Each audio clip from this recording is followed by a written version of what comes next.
Bonjour à tous, nous sommes le 4 janvier 2026 pour un nouveau rapport hebdomadaire de situation. Avant toute chose, je tiens à vous souhaiter une bonne année 2026 pour ceux qui n'auraient pas suivi le direct de vendredi soir ou qui n'auraient pas vu sa rediffusion. Je vous encourage à aller regarder la vidéo, on y a discuté entre autres des attaques terroristes de l'Ukraine sur la résidence présidentielle près de Novgorod et contre des civils qui fêtaient le nouvel an en région de Kherson. Si vous voulez tous les détails sur ce qui s'est passé, allez regarder la vidéo. Alors parmi les questions, on m'avait demandé si je pensais que les États-Unis s'en prendraient au Venezuela. J'avoue, mea culpa, j'ai été un petit peu naïve. J'ai pensé que la peur de devoir faire face à une guérilla allait les freiner. Alors ça a été à moitié vrai parce qu'ils ne sont pas lancés dans une opération de longue durée pour l'instant. Ils ont juste enlevé le président. Voilà, ils ont piraté les défenses aériennes et on va dire le provider d'électricité pour mettre Caracas dans le noir le temps d'aller enlever le président, quoi, en envoyant la force Delta. Alors, contrairement à ce que vous raconte Macron, non, ce n'est pas légal de faire ça. Il suffit pas de déclarer qu'un président est un dictateur pour avoir le droit de l'enlever, de l'arrêter et de lui coller toutes les accusations les plus folles sur le dos.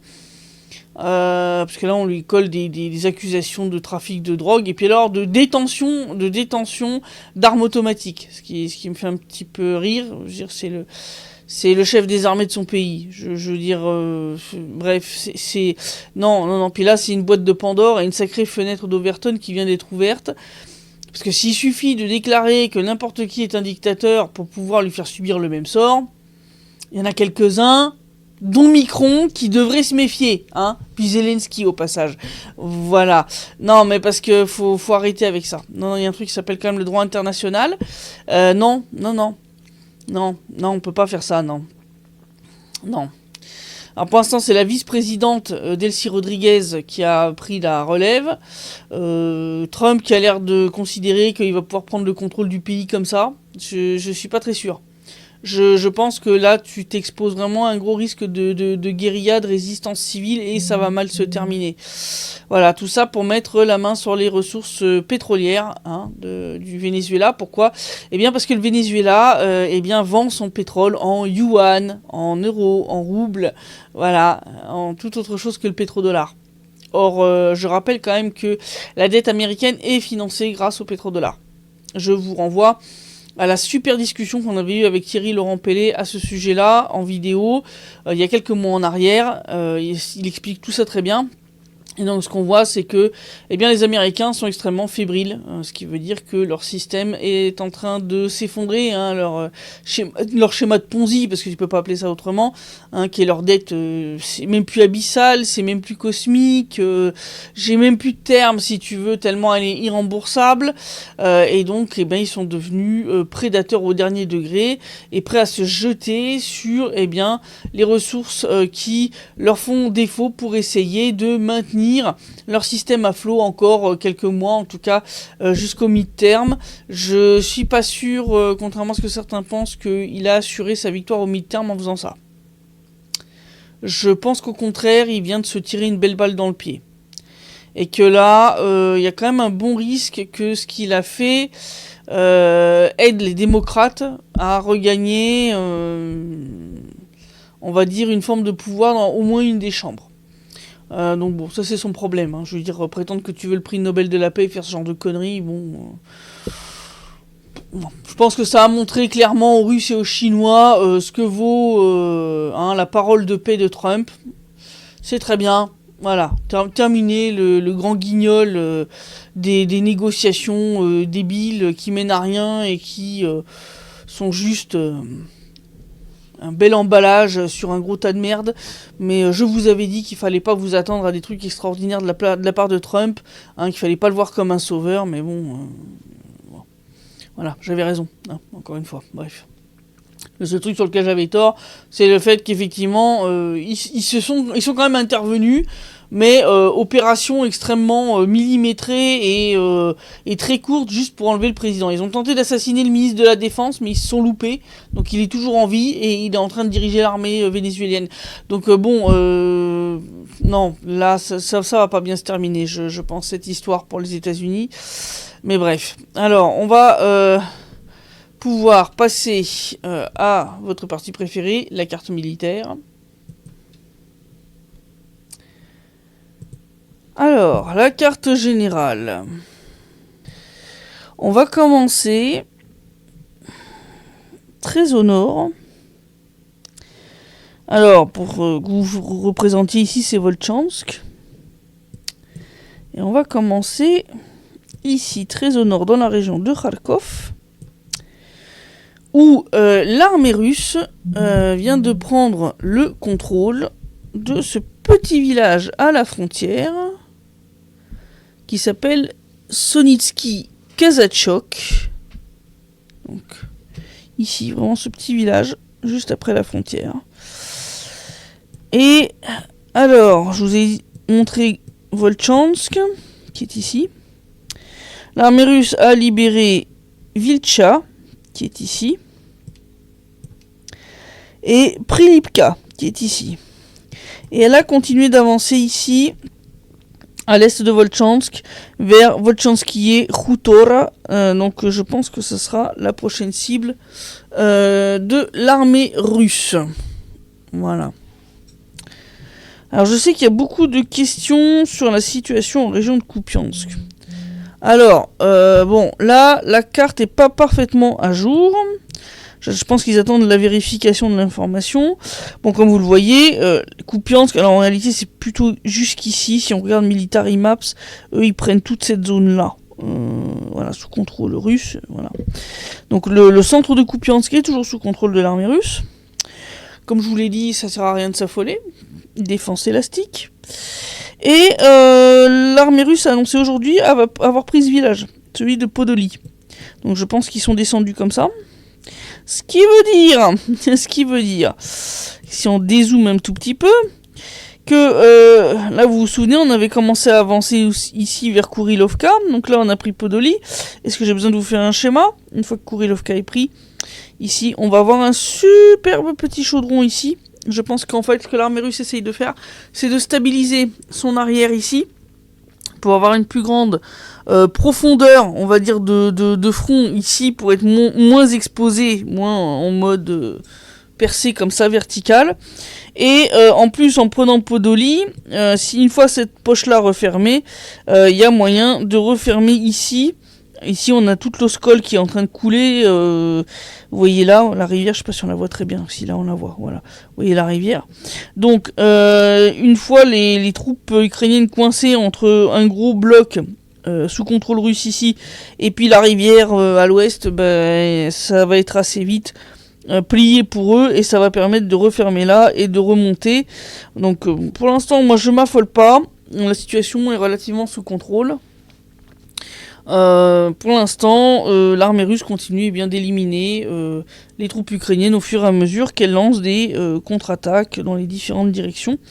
Et puis elle continue d'avancer de ce qu'on voit. Donc, pour l'instant, on est toujours dans le mode de défense élastique. Il n'y a pas d'affolement à avoir. Je vais vous montrer d'ailleurs plusieurs endroits là qui ont été pris dans un tel système ces derniers mois, et comme vous allez le voir, ça finit toujours par repasser sous contrôle russe. Alors, ensuite, si on descend en direction de Liman. Alors, l'armée russe a fini de libérer, vous vous souvenez, on était entré dans Dibrova. Dibrova a été totalement libérée, et elle avance bien ici à Zakotnoye. Donc là pareil, on est en train de développer, vous voyez, une jolie boucle qui va venir couper la route qui est là. Et oui, bah oui, non mais hein, c'est toujours la même méthode, hein. On coupe les routes d'approvisionnement, on encercle et on libère. Donc ça continue, on continue de pratiquer selon cette méthode. Alors ici, vous avez Seversk qu'on avait libéré, vous vous souvenez. Alors, l'armée russe a continué, hein, donc là elle a bien progressé à l'ouest de Seversk, où elle a libéré Sviato-Pokrovskoye, et elle avance ici dans Reznikovka. Pas encore totalement libérée, mais ça avance bien. Alors, si on continue ici, vous voyez là c'est les dernières avancées. L'armée russe ici donc a libéré Bondarnoye, donc qui est au sud de Seversk. Hein, Seversk est là, Bondarnoye. Et là, elle a lissé la ligne de front ici.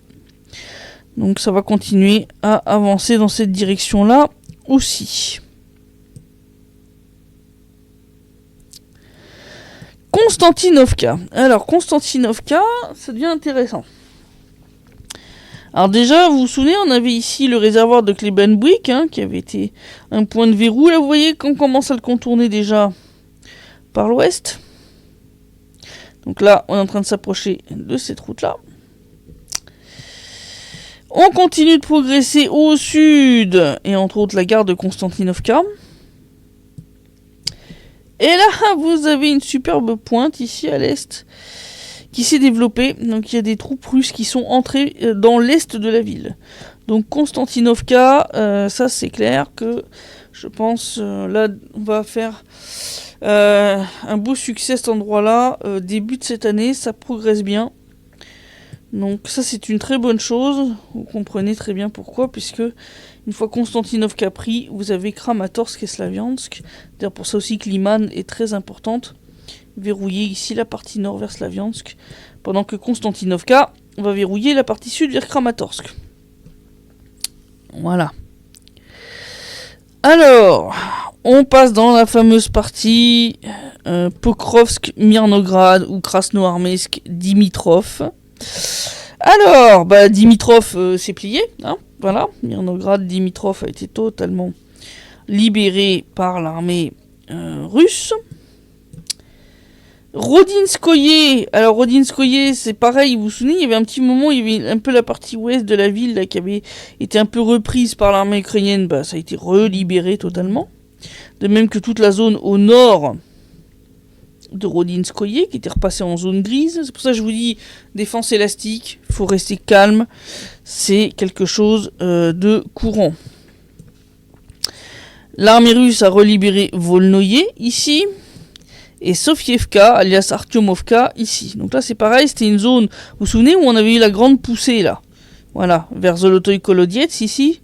Voilà, zone qui avait été reprise après une grosse contre-offensive ukrainienne, et là, on réavance, tout simplement. Donc c'est ce que je vous dis, défense élastique. Le but de l'armée russe, c'est avant tout une stratégie d'attrition, c'est-à-dire d'élimination des forces armées adverses. Et une fois qu'elles sont suffisamment éliminées, on avance. Voilà. C'est l'énorme différence de stratégie entre les deux. D'ailleurs, Dimitrov, l'armée ukrainienne a essayé d'envoyer 3-4 pelés et un tondu pour aller essayer de planter un drapeau et de faire une vidéo TikTok pour prétendre que Dimitrov était toujours sous le contrôle de l'armée ukrainienne. Bon, les mecs se sont fait liquider. Ça, c'est pas très bien terminé pour eux. Hein. Bon, vous comprenez pourquoi. Alors, si on passe en région de Dnipropetrovsk, Dnipropetrovsk, on continue d'avancer. L'armée russe a pris le contrôle du village d'Andreïevka, que vous voyez ici. Si on descend un petit peu, voilà, donc là on passe en région de Zaporozhye. Alors, l'armée russe a libéré Kosotsevo ici.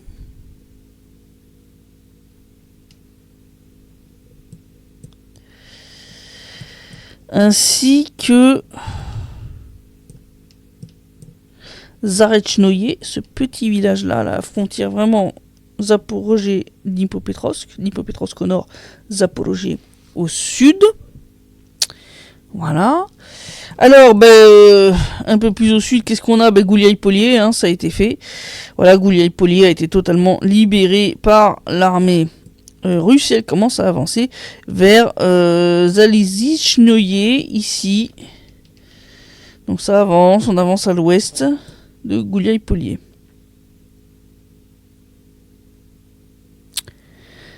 Alors, le but de la manœuvre, c'est, si vous vous souvenez de 2023, c'est la fameuse grande offensive, et on a une ligne défensive fortifiée qui court là, et entre autres vers Oriekhov, jusqu'ici. Et donc, on est en train de la prendre à revers par le nord, tout simplement. Hein. C'est pas un secret. Voilà. Alors, plus à l'ouest, ça avance. Stepnogorsk a été totalement nettoyé, donc ça vous le voyez. Loukianovskoye, que ceux qui ont une bonne mémoire, si vous vous souvenez, on avait avancé jusqu'à ce village, ça y est, le village a été libéré.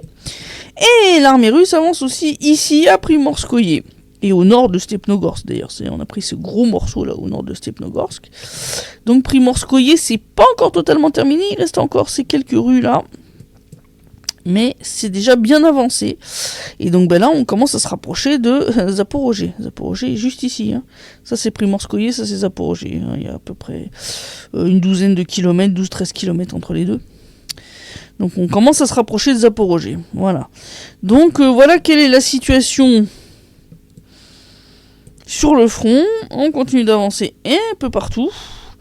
Et donc surtout, région de Zaporozhye donc, et République populaire de Donetsk, même si en région de Kharkov, comme vous l'avez vu, ça avance aussi un peu.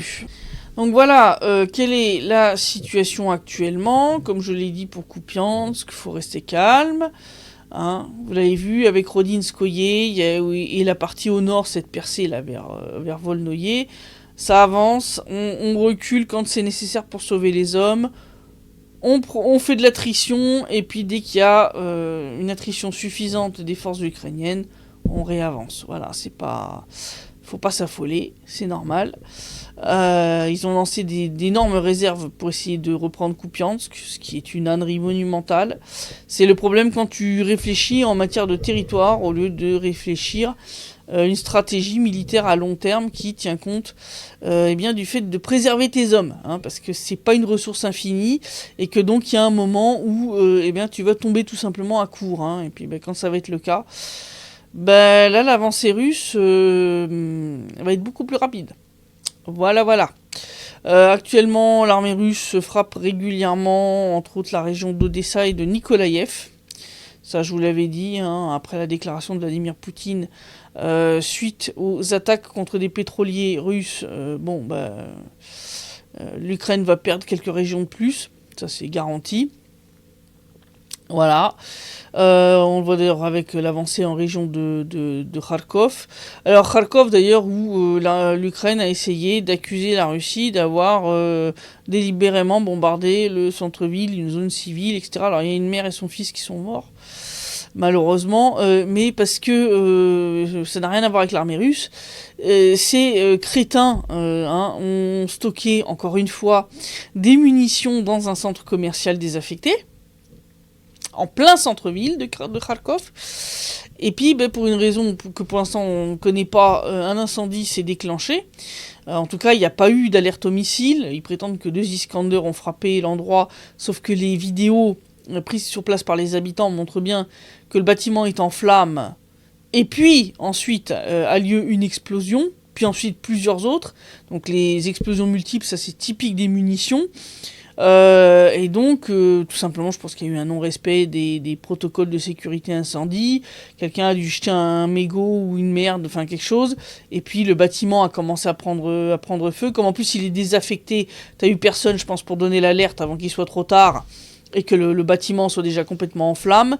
Et puis, si vous avez des munitions stockées à l'intérieur, je vous laisse imaginer qu'est-ce qui se passe.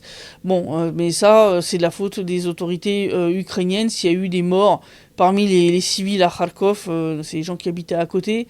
Parce que quand vous installez un stock de munitions dans un centre commercial, oui, quand ça explose... ça fait du dégât, quoi. Hein, c'est les habitations qui sont autour souffrent, et puis les gens qui se baladaient dans la rue à côté, effectivement, il y a des victimes, mais ça, l'armée russe n'en est pas responsable. Il n'y a pas eu d'alerte au missile. Les Iskander sont des missiles balistiques. qui sont facilement tracés et traçables, qui sont détectables. Quand ils sont lancés, il y a des alertes aux missiles en Ukraine pour que les gens aillent se réfugier dans les abris. Là, il n'y a eu rien du tout. Et d'ailleurs, dans les vidéos, on n'entend aucune arrivée de missiles. Or, on les entend quand ils arrivent, quand même, sur la fin. Tu entends ce sifflement caractéristique de la munition qui est en train d'arriver. Donc, je veux dire, il n'y a pas de missile Iskander qui a frappé ce centre commercial. C'est juste les Ukrainiens qui ont fait 2 énormes conneries. Une, stocker des munitions dans un centre commercial désaffecté en plein centre-ville. Et puis, 2, ne pas respecter, on va dire, les normes de sécurité incendie dans un endroit qui est bourré de munitions. Bon, ça donne ce genre de résultat, malheureusement. Donc, c'est triste pour le gamin et sa mère qui sont morts. Mais ça, c'est pas la Russie qui en est responsable. Voilà.